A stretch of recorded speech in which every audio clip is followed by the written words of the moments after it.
I'm gonna be speed reading these biographies about Diaper Donald now that he's fucking dead, so I can get rid of my $595 debt to the library and start checking out other books. Check this out. I can just write this book myself. Original lie. He got almost $1 billion from his daddy, and he also tried to rip off his daddy, his entire estate, when his daddy went through dementia.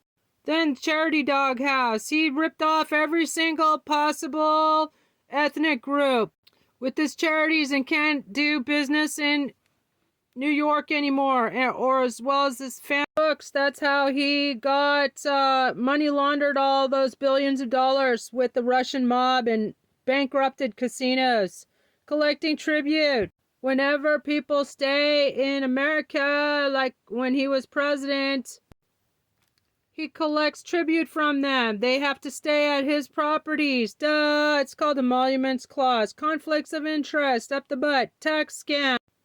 He paid over $1.2 billion to Jeffrey Epstein in just one Russian account. Check this out. He hates animals, and they hate him too. The years of excessive fees for using the golf course and the money that flowed from the father's charity to the son's charity to the Trump organization constituted self-dealing. Duh. The Trump Foundation washed through Eric charity and then returned to Donald. Hadn't come from Donald. The last time Donald put money into his own foundation was 2008. It was only $35,000 at the time Trump directed this illegal campaign donation. He was planning his 2016 presidential campaign.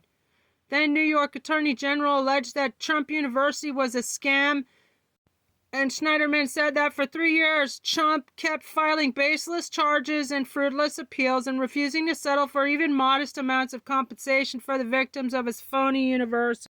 Stephanie Wolkoff, a close friend of Melania Trump's, chose to plan the celebrations of the inauguration, and as soon as she stepped into her office, Rick Gates asked her if her company, WIS Media Partners, would take in money directly from donors so their gifts wouldn't appear on the books of the 58th Presidential Inaugural Committee.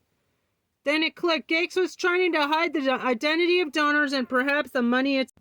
Likely explanation emerged at the candlelight dinner and other inaugural events when Russian oligarchs and others with close ties to the rich gang that helps Vladimir Putin rule Russia showed up as guests. I'm working through these biographies of Diaper Trump so I can check out other books from the library. So he's got his Chump Hotel awash in Russians during the inauguration. Rick Gates had asked Stephanie Volkov, Melanie's friend, Melanoma's friend, to basically money launder some Russian money.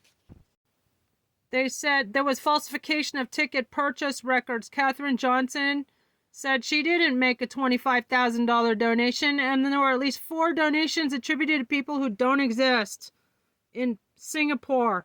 Got Emoluments Clause violations. $1 million donor got free hotel rooms, meals, drinks, and seats at events with Trump. Thomas J. Barack Jr., Trump's longtime business associate and billionaire in his own right, was head of the inaugural committee. The FBI arrested Barack in July 2021, a 7-count indictment alleged that he engaged in illegal influence peddling on behalf of the UAE. Remember, Diaper Donald was doing a pay-to-play pardon. It cost $3 million for anyone to buy a pardon. The Pentagon refused requests by Congress and journalists for information about what rent, if any, Trump was paid for a space to stage the nuclear football in his Trump Tower when he stayed at his golf resort, or Mar-a-Lago.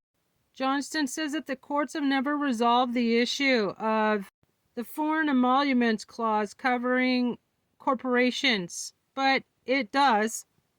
And the Republicans took advantage of the escape clause without the consent of the Congress for Diaper Donald to rake in those emoluments in self-enrichment and abusing the the office of the president, because they controlled the House and the Senate when he stole those elections. Whereas every single president put all their fortune into a blind trust, Diaper Donald dismissed any conflicts of interest and insisted again and again that he'd have a right to run his businesses and our federal government at the same time.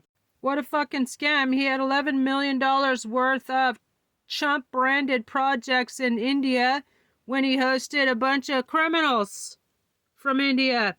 He and his criminal band of mobsters and domestic terrorists just overturned the Foreign Corrupt Practices Act, by the way.